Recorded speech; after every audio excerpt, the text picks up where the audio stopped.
A former Celtic defender has given a massive exclusive interview today, and it is absolutely packed with insight. The manager race, why Wilfried Nancy's spell was always doomed to fail, and what Kasper Schmeichel has genuinely been dealing with behind the scenes this season. On top of that, we have a transfer link that is going to divide opinion, and a young goalkeeper who is handling one of the most difficult situations in the squad with real class. It is a big one today, so let us get straight into it.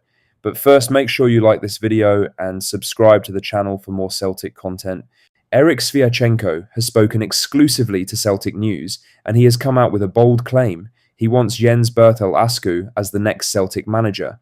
Now, what makes this stand out is that Sviatchenko is not just throwing a name around. He actually knows Asku personally. They share the same agent, and Asku used to visit him regularly at Midtjylland during his time in Denmark. So when he speaks about what kind of coach and person Asku is, it comes from genuine first-hand knowledge rather than just watching from the outside. He said, "It's been really, really good what he's been doing at Motherwell. Motherwell is a historical club in Scotland, and in that sense, what he's doing is really impressive."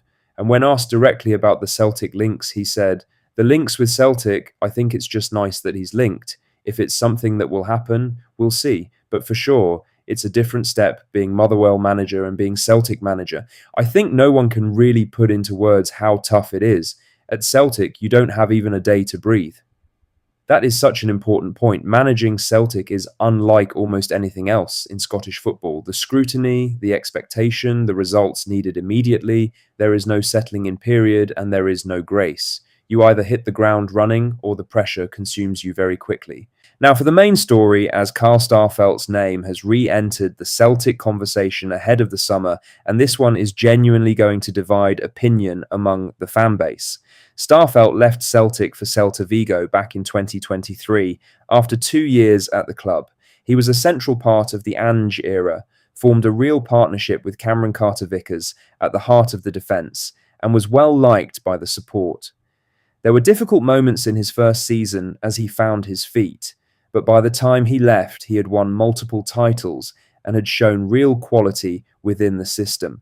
Now, 3 years on, his situation in Spain has changed. He is entering the final year of his contract at Celta Vigo after this season, and he has spoken openly about what comes next. He said, "I have 1 year left on my contract after this season. There is no stress, but I think there have been some informal talks between the club and my agent about a possible renewal. We'll see how it all ends. This summer I will see if anything interesting comes up."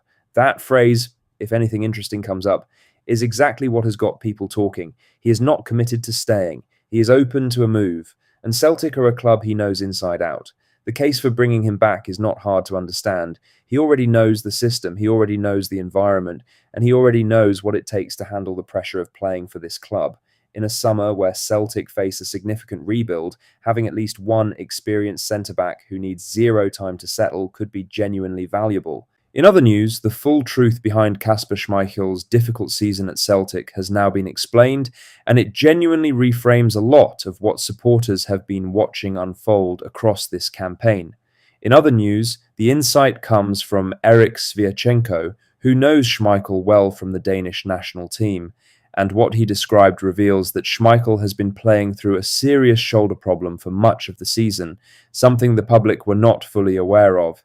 Sviatchenko spoke about what Schmeichel contributed to the club before the injury took over. He said, "I think it's been amazing. He was brought in by Brendan Rodgers and quickly became a fan favourite and did so well. Just a top goalkeeper on his later days in his career, but I think he proved that he had so much to offer. Sometimes it's tough, especially at Celtic. At some point, the fans can turn against you if there's a little bit of going the wrong way." He then explained the physical reality. He said, "Unfortunately, his body, his shoulder, is just not good right now, and a surgery had to happen. Hopefully he'll come back and be available. It's always tough to end on an injury in that sense." Think about what that means for how you judge his season. A goalkeeper with a worsening shoulder is dealing with something on every dive, every punch, every high ball. Small things that look like form issues or slow reactions may well have been a physical problem getting worse week by week. In other news, the real reasons behind Wilfried Nancy's extraordinary 33-day spell as Celtic manager have been properly explained, and the picture that emerges makes a lot more sense of what actually happened during that chaotic period. The details come from Eric Sviatchenko, who had played against Nancy's Columbus Crew side in MLS and knew the quality the man had, which is exactly why the speed of the exit shocked him. He said, "I was surprised that it only lasted 33 days. It was a really short period. That's insane. It was a quick fling in that sense." He was also clear that Nancy's background was genuine. He said, "The quality he brought at Columbus Crew in MLS was very high. I played against them, and the level they were playing at was very good. So it wasn't a case of someone coming in without pedigree." So the credentials were real. The problem, based on Sviatchenko's account, was the approach Nancy took once he arrived at Celtic in the middle of an already difficult season. He said, "He's a character who wants to do things his way. He came in and changed the formation quickly and played players out of position in a short space of time. During the season, when you need to win games, that can be difficult. When you change the shape and move players around mid-season, you take away the automatic reactions that players rely on. Instead of trusting their instincts in game situations, they start thinking about where they are supposed to be.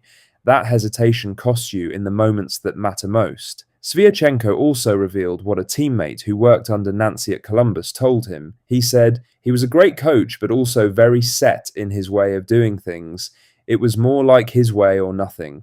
He added, "When you're in a period where results are needed and you're trying to make big changes, it can be difficult." Lastly, Viliami Sinisalo has spoken out about Kasper Schmeichel's situation, and his words have been met with real admiration from across the Celtic support. Schmeichel arrived at Celtic as the undisputed number one. Sinisalo was the young backup, the promising Finnish keeper who was expected to learn from him and wait his turn. Nobody predicted this is how the season would unfold. Schmeichel has now confirmed he faces multiple shoulder operations and a recovery of 10 to 12 months. He has already been pictured with his arm in a sling. His Celtic contract runs out in the summer. He has admitted himself that he may have already played his last game. At 38 years old, with a recovery timeline stretching into 2027, that possibility is very real. It is a genuinely heartbreaking situation for a player who gave everything he had for this club, playing through pain that most would not have got off the treatment table for. Sinisalo, who has stepped in and genuinely impressed in recent weeks, addressed it with complete class. Speaking to the Herald, he said, "I feel sad about what happened to Kasper. The situation is not nice. I hope it's not a career-ending thing." That is the response of someone who genuinely respects the person he has been working alongside, not someone who is quietly relieved to have the opportunity handed to him. That's all the latest Celtic news for today. Make sure to hit that like button, subscribe if you haven't already, and drop a comment below with your thoughts. I'll see you in the next one. Hail, hail.